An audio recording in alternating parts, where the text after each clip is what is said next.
मी family शोधतोय अजून.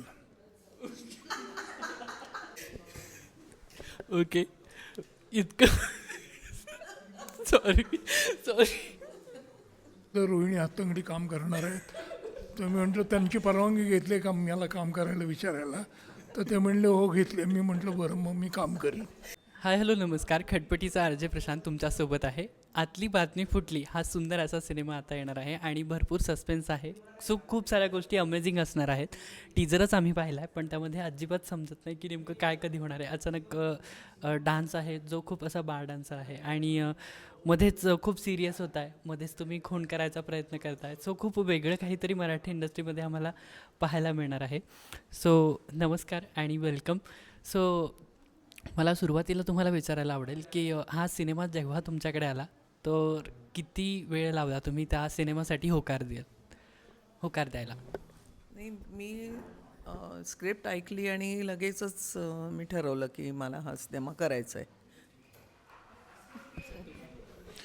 मी विचारलं की त्यांनी सांगितलं रोहिणी हातंगडी काम करणार आहेत. तर मी म्हटलं त्यांची परवानगी घेतली का मला काम करायला विचारायला. तर ते म्हणले हो घेतले. मी म्हटलं बरं मग मी काम करेन. ओके. इतकं सॉरी सॉरी. तर हा सुंदर सिनेमा करताना अनेक नवीन कास्ट होती. सगळ्यांसोबत सर तुमचाही आम्हाला कळाला की मॅमसोबत तुम्ही इतक्या वर्ष तुम्ही एकत्र ओळखत होते पण काम एकत्र केलं नव्हतं. सो या संपूर्ण टीमसोबत काम करताना कसा एक्सपिरियन्स होता. सिद्धार्थची देखील एक एनर्जी खूप भन्नाट असते. सो एकंदरीत एक्सपिरियन्स सेटवरचा कसा होता. मज्जा आली.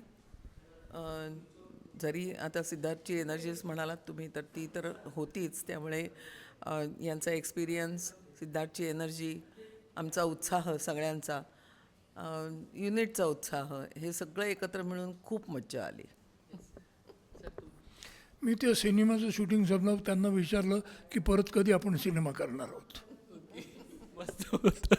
तर मला याच्यानंतर हे देखील विचारायला आवडेल. सिनेमा इंडस्ट्रीमध्ये काम करताना बऱ्याचदा आपल्याला शूटिंगमुळे किंवा मालिका असलं तर भरपूर वेळा बाहेरच राहावं लागतं आपल्या फॅमिलीला सोडून. तर ऑडियन्सला तुम्ही नेहमी बोलता. आज फॅमिलीबद्दल काय सांगाल. फॅमिलीसाठी काय सांगाल. एक मी फॅमिली शोधतोय अजून. म्हणजे माझी आपली मूळची फॅमिली आई वडील वगैरे जे आहेत त्यातले आई वडील दोघंही गेले. बहीण आहे आता. पण बाकीची फॅमिली मी क्रिएट केली नाही. ती बघतोय. आहे का तुमच्या कोणी बघण्यात आलं तर कळवा मला.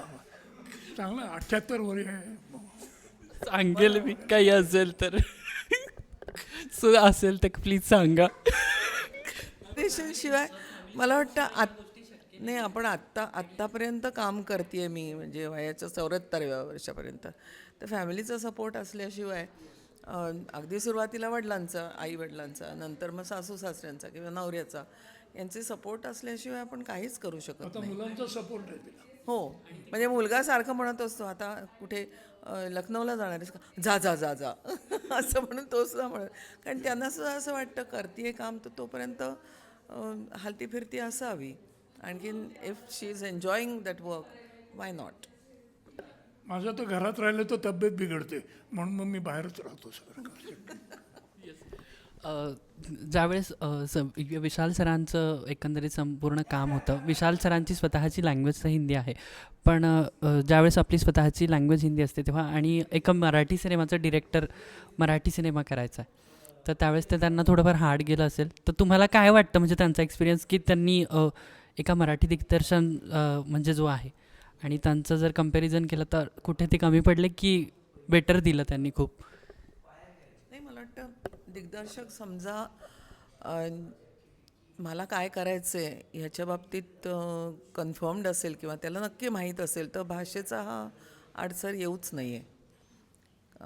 त्यामुळे हिंदी काय आणि मराठी काय म्हणजे फक्त आम्ही बोलताना खरं म्हणजे आपण सॉरी टू से पण आपण सुद्धा बोलताना इतकं चुकीचं हिंदी बोलत असतो प्रत्येक वेळेला. म्हणजे साधी गोष्ट, मी तुझी मदत करू का, तुला मदत करू का, असं आपण मराठीत बोलतो आणि आपण ते हिंदीचं घेतलं आहे. मी आपकी मदत करू, ते आपण हिंदीमध्ये मी तुझी मदत करू असं हे केलेलं आहे. सो भाषा माझ्या मते फार दुय्यम असायला पाहिजे कुठल्याही व्हिज्युअल मीडियममध्ये. आणखीन त्यामुळे मग त्यांना जे काय म्हणायचं मग ते आम्ही करेक्ट, कुठे चुकलं असेल तर आम्ही मराठी करेक्ट करून घ्यायचंच ना. आणि मराठी ही बोली भाषा असल्यामुळे ह्या फिल्मला जास्त करून त्याच्यामध्ये काही चालू शकणार होतं. So it was very easy and he knew whatever he wanted. So मी तर खूप विचार केला तर माझं डोकं दुखतं, म्हणून मग मी फारसा विचार करत नाही. तर विचार करण्यासाठी काही लोक नेमलेत मी, त्यात दिग्दर्शक, लेखक आणि माझे सहकलाकार आहेत. आणि शक्यतो दुसऱ्याचा मेंदू जास्त वापरतो मी, म्हणजे स्वतःचा काटकसरीनं वापरतो कमी आहे म्हणून. तर त्यामुळं तुमच्या प्रश्नाचं उत्तर माझं सोपं आहे. मी फारसा विचार करत नाहीत, लोक विचार करून सांगतात मला मी काय करायचं ते. सो एकंदरीत आता वेगवेगळे सण येत आहेत. आता गणेशोत्सव आपला जवळच येणार आहेत. त्याची एकंदरीत तुमच्याकडे काय तयारी आहे? एक सिनेमा सोडून हा एक सुंदर असा प्रश्न काय आहे, म्हणजे या सणांना घेऊन तुम्ही कशा प्रकारे जगता, केव्हापासून तुमच्याकडे तयारी असते आणि सगळ्या काही गोष्टी एक थोडक्यात अडकायला आवडेल, बिकॉज गणपती आता अगदी 5 दिवसांवरती येऊन ठेपला आहे. ॲक्च्युली आमच्या घरात गणपती नसतो, आमच्या काकांच्याकडे असतो, त्यामुळे तिथं जाणं एवढंच आमचं असतं आत्ता. पुण्यात असा आणि पुण्यामध्ये एकदा सुंदर असा गणेशोत्सव साजरा केला जातो. सो पुण्याच्या गणपतीत स्वतःचा जीव कसा वाचवावा या चिंतेत मी आहे. तो रस्त्याला गेलं तर लगा चालवता येत नाही काही, इतक्या सगळ्या ठिकाणी सगळं बांधून ठेवलेलं आहे. लोकसंख्या किती, गाड्यांची संख्या किती, करणे किती, मोठ्यांदी वाजवायचं काय, ह्याच्यामध्ये कसं काय. शक्यतो पुण्यातली लोक गणपतीत बाहेर जातात. आता मला परवडत नाही म्हणून मी जात नाही, त्यामुळे मी घरातच आपला शक्यतो बसून राहणार आहे. पण तू स्मार्ट आहे भयंकर, कमाल आहे तुझी. थँक्यू.